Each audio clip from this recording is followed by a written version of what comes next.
voyez ces immenses compas. Christophe Lemaitre est devant nous. Christophe Lemaitre, il est médaille de bronze. Médaille de bronze. Il est médaille de bronze, Christophe. For decades, the fastest men on the planet have overwhelmingly come from athletes of African descent. From Olympic finals to world records, the pattern is impossible to ignore. Speed at the very top level has followed a clear and consistent trend. And yet, every so often, someone breaks that pattern. Against history, against statistics, and against expectations, a handful of white sprinters didn't just compete, they won. They made finals no one thought they would reach and ran times no one thought were possible for them. This isn't about denying reality. Biology, training cultures, sprint ecosystems, all of it matters. But sprinting has never been a simple equation.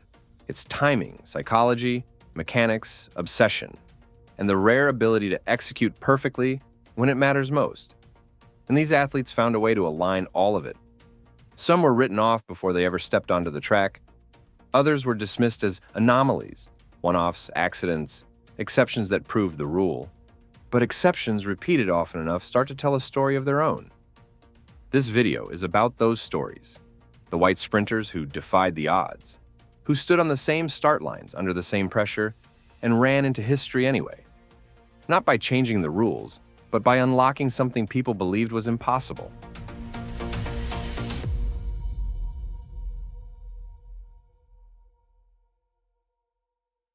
In the late 60s, a young athlete named Valeri Borzov emerged from the Soviet sports system. A graduate student at the Kiev Institute of Physical Culture, he made his training a clinical experiment in biomechanical optimization. Borzov was arguably not only one of the fastest, but also one of the smartest sprinters who ever lived. He was a pioneer, relying on the laws of physics to maximize his speed and developing revolutionary training methods that incorporated significant weightlifting and a focus on explosive power through high-repetition squats and time-jumping exercises. While this approach may sound normal today, at the time, it represented a radical break from how sprinters traditionally trained. Implementing what he learned allowed him to reach unbelievable speed, not only through physical training, but also through a deep understanding of the laws of physics. His career reached its peak at the 1972 Munich Olympics, where he managed to win the gold medal in the 100-meter final. His victory was characterized by a clinical, almost detached efficiency. While his rivals fought for air and position, Borzov appeared to glide. His time of 10:14 was secondary to the visual impact of his dominance. He won with such ease that he famously looked back at his competitors before crossing the line. But it was the 200-meter final that was perhaps his greatest technical display. He navigated the curve with a fluidity that negated the centrifugal forces acting upon his body, finishing in a European record of 20 seconds. This victory was so iconic that an image of Borzov winning his 200-meter heat was selected to be launched into space aboard the Voyager Golden Record in 1977, representing the pinnacle of human athletic form to any potential extraterrestrial observers. If Borzov was the architect of speed, Pietro Mennea was its tireless engine. Known as the Arrow of the South, Mennea's career was a testament to the power of human will over raw physical stature. He was a slightly built athlete who lacked the traditional power sprinter physique. Yet, his 200-meter world record of 19:72, set in 1979, would stand for nearly 17 years, the longest duration in the history of the event. In that occasion, at the World University Games, in the high altitude of Mexico City, Mennea produced a performance that secured his place in sprinting history and marked a defining moment for Italian athletics. Oggi pomeriggio allo Stadio Universitario Olimpico di Città del Messico siamo stati testimoni di una delle più grandi imprese sportive del nostro tempo. Siamo emozionati perché questa impresa sportiva l'ha ottenuta un ragazzo italiano, uno del sud, Pietro Mennea. A 27 anni ha corso i 200 piani in 19:72, tempo sensazionale. 1 year later, the 1980 Moscow Olympics provided the backdrop for Mennea's most dramatic triumph. In the 200-meter final, Mennea's legendary endurance allowed him to surge in the final 50 meters, passing Allan Wells in the final strides to win by an agonizingly slim margin of 20 milliseconds. Recupera, ha vinto! Straordinaria impresa di Mennea.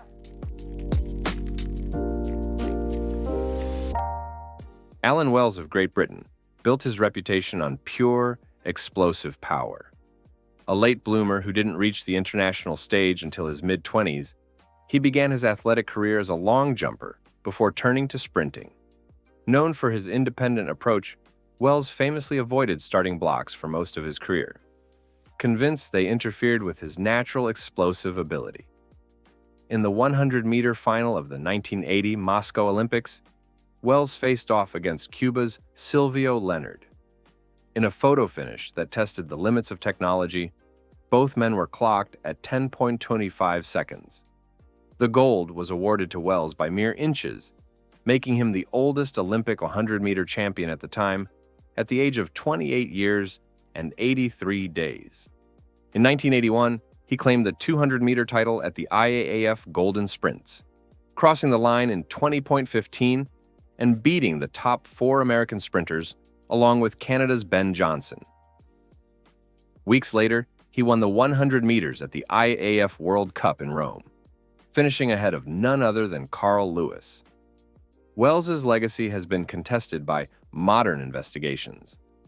In 2015, BBC aired a documentary featuring allegations from a former teammate, claiming that Wells had been supplied with anabolic steroids during the late 70s. Wells denied these claims for over 30 years, maintaining that his build was a natural result of hard training and dietary supplements. While the 100 and 200 get the glory, the 400 meters is the true test of a sprinter's mettle. In the mid-2000s, Jeremy Wariner of the United States redefined the event.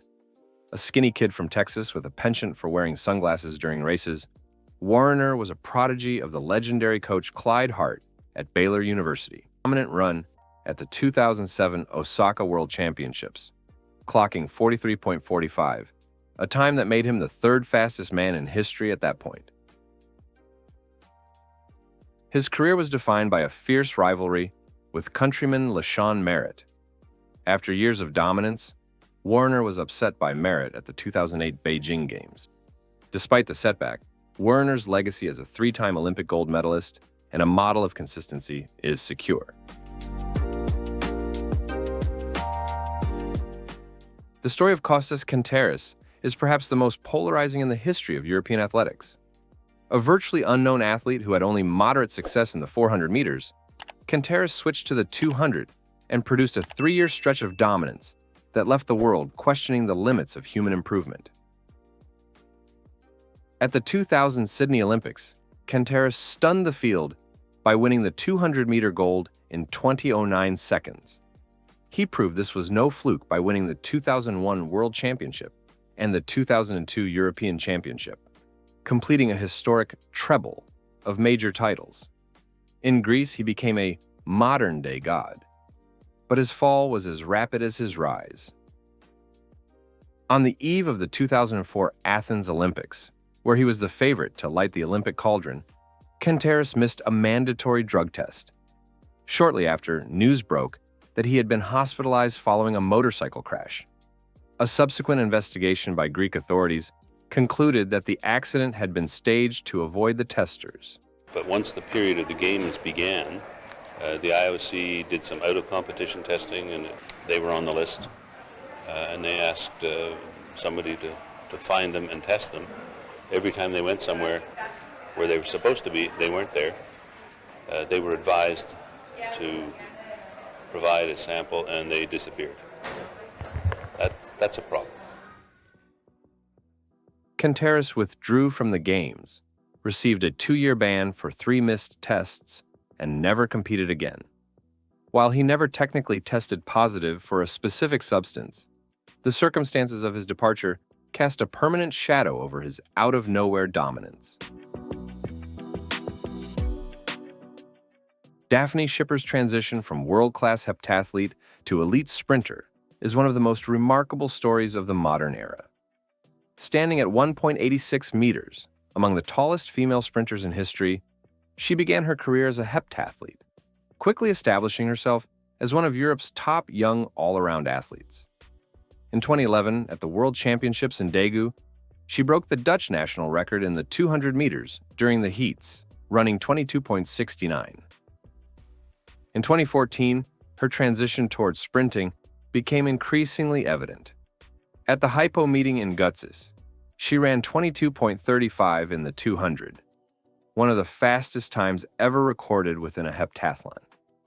That summer, she fully announced herself as a sprint force, winning gold in both the 100 and 200 meters at the European Championships. After this breakout, she decided to focus exclusively on sprint events in the build-up to the 2015 World Championships in Beijing, and the shift paid off immediately. She opened the 2015 season by winning the 60 meters at the European Indoor Championships in Prague, then delivered a defining performance later that year in Beijing. There, she claimed silver in the 100 meters and gold in the 200. What has Dafne Schippers got left? It's Thompson, it's Schippers! Dafne Schippers, 21.65 seconds! Her winning time of 21.63 set a new European record and placed her among the fastest women ever. In 2016, expectations were high heading into the Rio Olympics, where many hoped she would add an Olympic title to her World Championship success.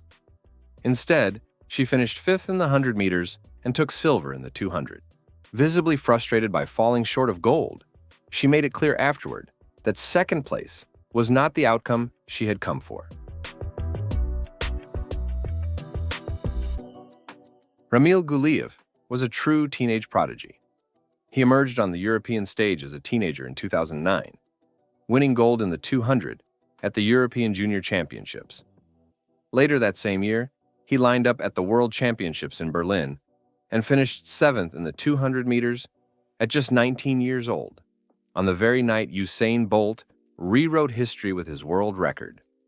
By that point, he already held multiple national and junior records, and his 200-meter time stood as the second fastest ever recorded by a junior athlete, trailing only Bolt himself.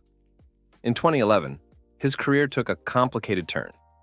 After deciding to represent Turkey instead of Azerbaijan, the IAAF imposed a transfer waiting period that prevented him from competing internationally until 2014. His decision was met with significant political resistance from Azerbaijani authorities, with disagreements over financial terms effectively ending any chance of a return. However, he came back to the world stage with a vengeance. In 2015, he dipped under 20 seconds for the first time, running the 200 in 1988 in Zagreb, one of the fastest times in the world that season. But his defining breakthrough came 2 years later, in 2017. At the London World Championships, he pulled off one of the event's biggest surprises, claiming the 200-meter gold in 20:09 seconds and outpacing top contenders, including 400 meters world record holder Wade van Niekerk. This victory was Turkey's first ever gold at the World Athletics Championships. His career, characterized by a powerful second-half run and a clean doping record, demonstrates that reaching the top levels of sprinting is possible for anyone who finds the right support and training environment, no matter their journey to the track.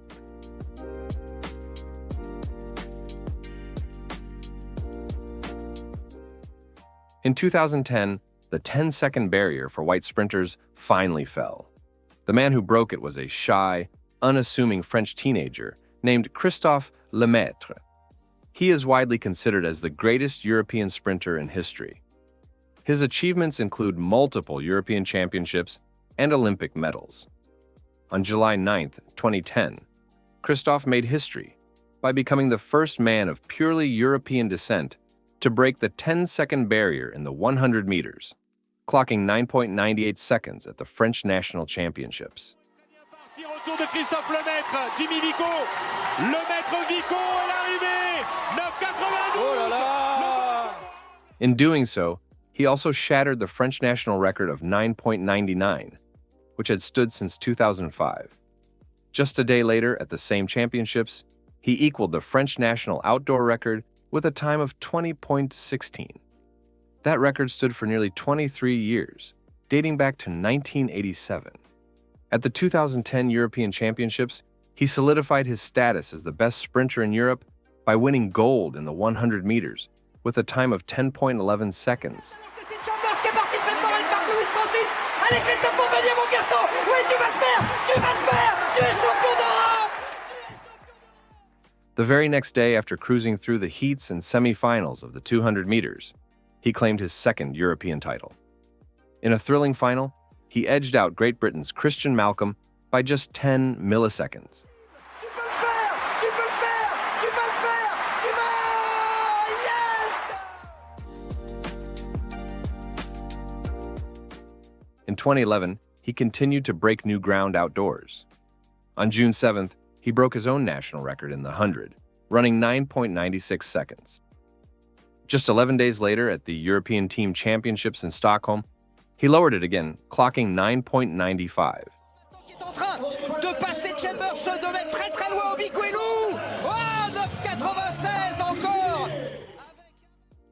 Then, on July 29th, at the French National Championships in Albi, he took it up another notch, setting a new French record of 9.92 seconds, becoming the third fastest sprinter of non-West African descent in history. Pas de faux départ. Christophe Lemaitre bien parti. Martial Bonjoc qui revient. Christophe Lemaitre devant. Christophe Lemaitre devant. Christophe Lemaitre qui va s'imposer. 9,99. Le vent est régulier. Record de France égalé. At the 2011 World Championships in Daegu, his talent was on full display. In the 200 meters, he won bronze with a blistering time of 1980, breaking the long-standing French record by a huge margin of 0.36. This made him the second fastest European ever over 200 meters, behind only legendary sprinter Pietro Mennea. At the 2016 Olympic Games, he missed the 100-meter final, finishing third in his semifinal with a time of 10:07. However, the 200 meters brought redemption. After clocking an impressive 20.01 in the semifinal, finishing behind LaShawn Merritt of the United States, Christophe advanced to the final. There, in a thrilling race, he captured the bronze medal with a time of 20.12 seconds. This achievement made him the first French sprinter to win an Olympic medal in the 200 meters since 1960. Christophe Lemaitre est devant nous.